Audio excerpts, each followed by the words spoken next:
This video is sponsored by Photros. Photros, because weather planning was yesterday. So often I hear photographers saying, I would be a better photographer if I had more money.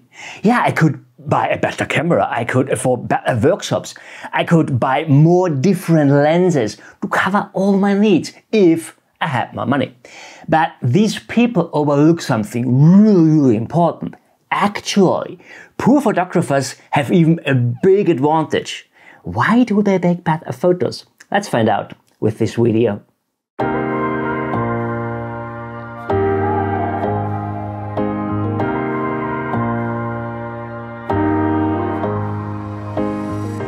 My friends, very nice to see you. I'm pretty sure the camera industry will hate me for making this video, but it is how it is.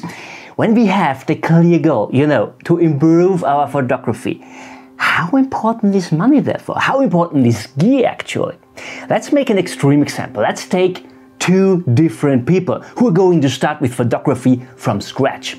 And one is rich and can buy every camera gear out there he wants, even the really expensive stuff. And the other one is poor instead and doesn't even have enough money for an own little camera. Who is in a better position to get a really good photographer?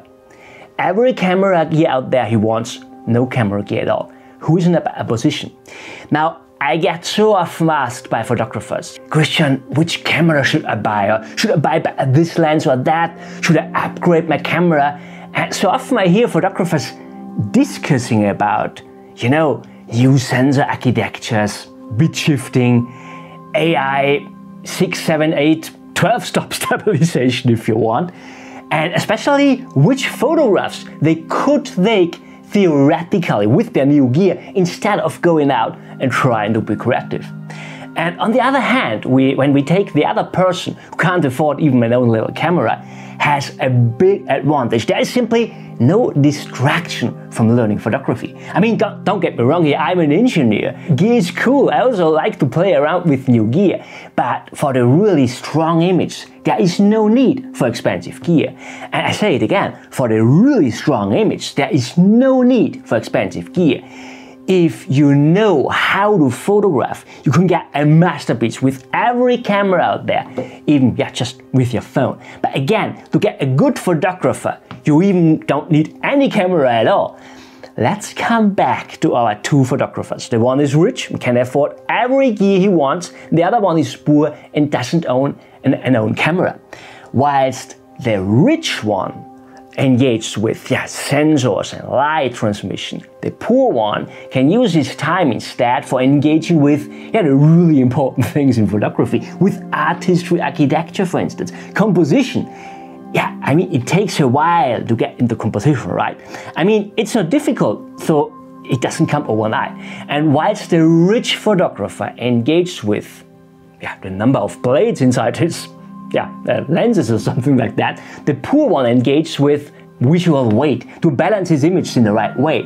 And when he's just using his phone, or even if he's just doing it up here, doesn't really matter. Really, my friends, you don't need a camera to understand composition, to improve your compositional skills. And whilst the rich photographer can't decide on which second camera body he should buy, just as a backup camera out in the field, the poor one engaged with the quality of light and the behavior of light maybe. That's a really important topic. I will link you a video up here. What happens when the light shines on the foliage of a tree? And what happens with the light when there is more humidity in there? Interesting, isn't it? Now, whilst the rich photographer is literally counting the megapixels on his sensor, the poor one engaged with weather prediction. I'm not talking about using weather apps. That's simple. But more often than not, they lead to wrong forecasts. Isn't it like that? How often have you stood out in the field and the weatherman was simply wrong again? I'm talking about the ability to read weather maps and to predict the weather yourself. That also takes a while, of course, to get in, but it's really such a big advantage for outdoor photography, making your own weather forecasts. And whilst the rich photographer is looking for a second tripod, wherever he would need something like that, the poor one instead engaged with finding the right timing for exposing his image. Yeah, sometimes it's really better to wait out in the field half an hour or so, or even longer, to get the right timing. There's such a big difference. Really, that can make or break a really strong landscape photo. And whilst the rich photographer can't decide on to which camera he should upgrade, the poor one is buying his first and only camera. Not the most expensive one on the market, no, the cheapest one at all.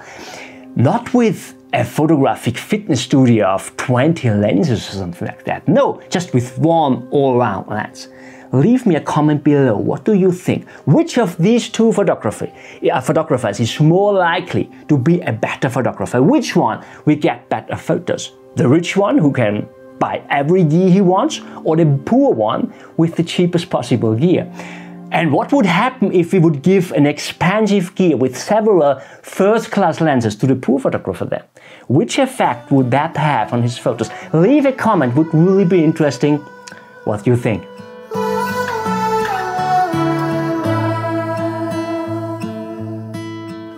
Yeah, to stay fair here, of course, one thing we should consider is there exists quality gear that will simply retain longer. A good solid tripod, for instance, will very likely survive even your next camera. And same with quality filters and photography bags, for instance.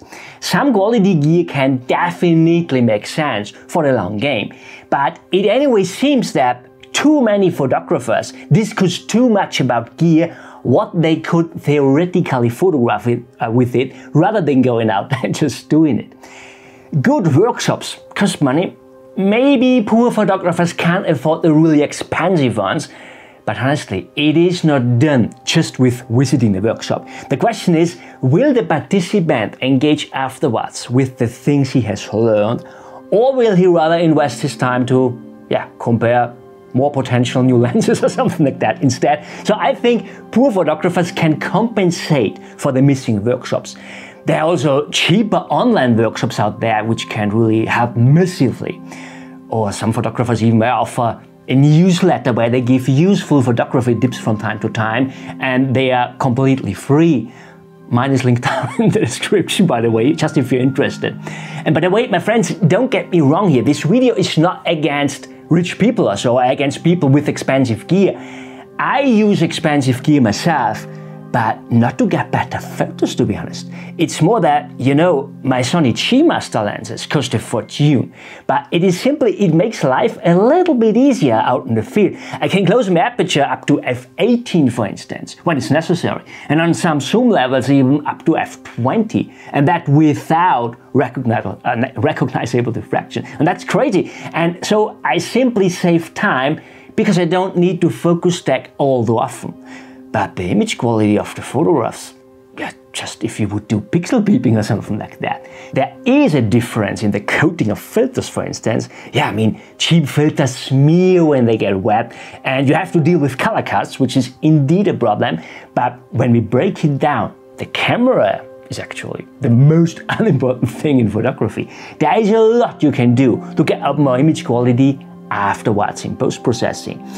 What I see quite often is, for instance, the images are sharpened in the completely wrong way, and that can really destroy an image. And that independent if you take it just with a low budget camera or with one that costs 5,000 euros or more. And I made already a video about that. I will link it here for you. My friends, I hope you liked this video. If yes, give me a thumb up, share it with your friends. Don't forget to tune in next week. There will come a fantastic video as well. I thank you so much for watching. See you next time. Bye.